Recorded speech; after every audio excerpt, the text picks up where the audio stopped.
Act 3, Scene 2, a hall in the castle. Enter Hamlet and players. Speak the speech, I pray you, as I pronounced it to you, trippingly on the tongue.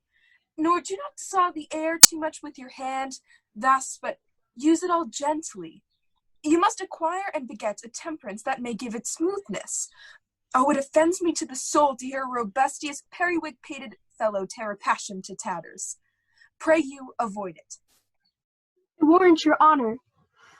Be not too tame, neither. Suit the action to the word to the action, and hold, as 'twere, a mirror up to nature. Go, and make you ready. Excellent players. Enter Polonius, Rosencrantz and Guildenstern. How now, my lord, will the king hear this piece of work? And the queen too, and that's presently. Bid the players make haste. Exit Polonius. Will you two help to hasten them? We will, my lord. my lord. Exeunt Rosencrantz and Guildenstern. Enter Horatio. What ho, Horatio! Here, sweet lord, at your service. There is a play tonight before the king, and one scene of it comes near the circumstance which I have told thee of my father's death. Observe mine uncle, give him heedful note, for I mine eyes will rivet to his face, and after we will both our judgments join in censure of his seeming. Well, my lord. They are coming to the play. I must be idle, get you a place. Danish March. A flourish. Enter King Claudius, Queen Gertrude, Polonius, Ophelia, Rosencrantz, Guildenstern, Osric, and others. How fares our cousin Hamlet? Excellent, to faith, I eat the air, promise crammed. I have nothing with this answer, Hamlet. These words are not mine. No, nor mine now. To Polonius. My lord, you played once in the university, you say? That did I, my lord, and was accounted a good actor. What did you enact? I did enact Julius Caesar. I was killed in the Capitol. Brutus killed me. It was a brute part of him to kill so capital a calf there. Be the players ready? Aye, my lord. They stay upon your patience. Come hither, my dear Hamlet, sit by me. No, good mother, here's metal more attractive. To King Claudius. Oh, do you mark that? Lady, shall I lie in your lap? Lying down at Ophelia's feet. No, my lord. I mean, my head upon your lap? Aye, my lord. Do you think I meant country matters? I think nothing, my lord. That's a fair thought to lie between maids' legs. What is, my lord? Nothing. You are merry, my lord. What should a man do but be merry? Look you, how cheerfully my mother looks, and my father died within these 2 hours. Nay, 'tis twice 2 months, my lord. So long! Oh, heavens! Died 2 months ago and not forgotten yet? Then there's hope a great man's memory may outlive his life half a year. Enter Prologue. For us and for our tragedy, here stooping to your clemency, we beg your hearing patiently. Exit Prologue. What means this, my lord?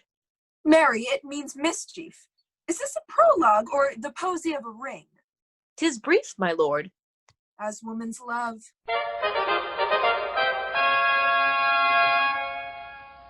Enter a king and queen very lovingly, the queen embracing him and he her. She kneels and makes show of protestation unto him. He takes her up and declines his head upon her neck, lays him down upon her lap. Full 30 times hath Phoebus' cart gone round, and 30 dozen moons with borrowed sheen about the world have 12 times 12 30s been, since love our hearts and Hymen did our hands unite commutual in most sacred bands. So many journeys may the student sun and moon make us again count our love be done. But woe is me, and you are so sick of late, so far from cheer and from your former state. Faith, I must leave thee, love, and shortly too. My operant powers their functions leave to do, and thou shalt live in this fair world behind, honored, beloved, and haply one as kind, for husband shalt thou. Oh, confound the rest! Such love must needs be treason in my breast, and second husband let me be accursed. None wed the second, but who'd killed the first. Wormwood, wormwood.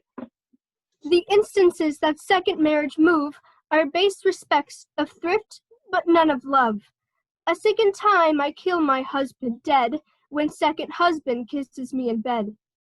So think thou wilt no second husband wed, but die thy thoughts when thy first lord is dead. Both here and hence pursue me lasting strife, if, once a widow, ever I be wife. If she should break it now. 'Tis deeply sworn. Sweet, leave me here a while, my spirits grow dull, and fain I would beguile the tedious day with sleep. Sleeps. Sleep rock thy brain, and never comest chance between us twain.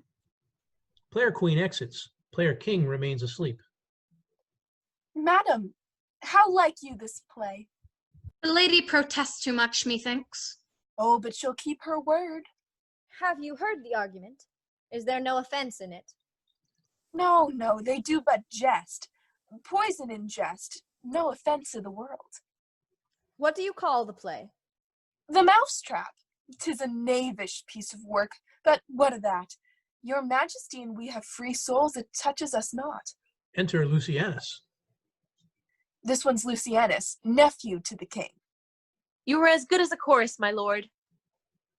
Thoughts black, hands apt, drugs fit in time agreeing. Confederate season, else no creature seeing. Thou mixture rank of midnight weeds collected, with Hecate's band, thrice blasted, thrice infected. Thy natural magic and dire property, on wholesome life usurp immediately. Lucianus takes off the player king's crown, kisses it, and pours poison in the king's ear. Claudius stands. The action interrupts the players and all. The king rises. What? Frighted with false fire? How fares, my lord? Give o'er the play. Give me some light. Away! Claudius flees the stage. Let the stricken deer go weep. The heart ungalled play. For some must watch while some must sleep, so runs the world away. Lights! Lights! Lights! Exeunt all but Hamlet and Horatio. Oh, good Horatio! I'll take the ghost's word for £1,000. Didst perceive? Very well, my lord. Upon the talk of the poisoning. I did very well note him. Come! Some music! Come! The recorders! If for the king like not the comedy, why then come! Some music! Re-enter Rosencrantz and Guildenstern. Good my lord, vouchsafe me a word with you. Sir, a whole history. The king, sir, Aye, sir, what of him? is in his retirement marvelous distempered. Your wisdom should show itself more richer to signify this to his doctor. Good my lord, put your discourse into some frame, and start not so wildly from my affair. I am tame, sir. Pronounce. The queen, your mother, in most great affliction of spirit, hath sent me to you. You are welcome.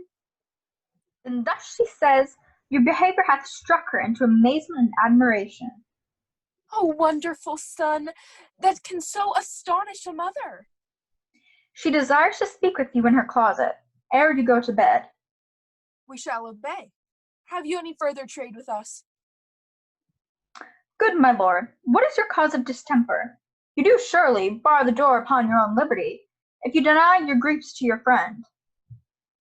Sir, I lack advancement.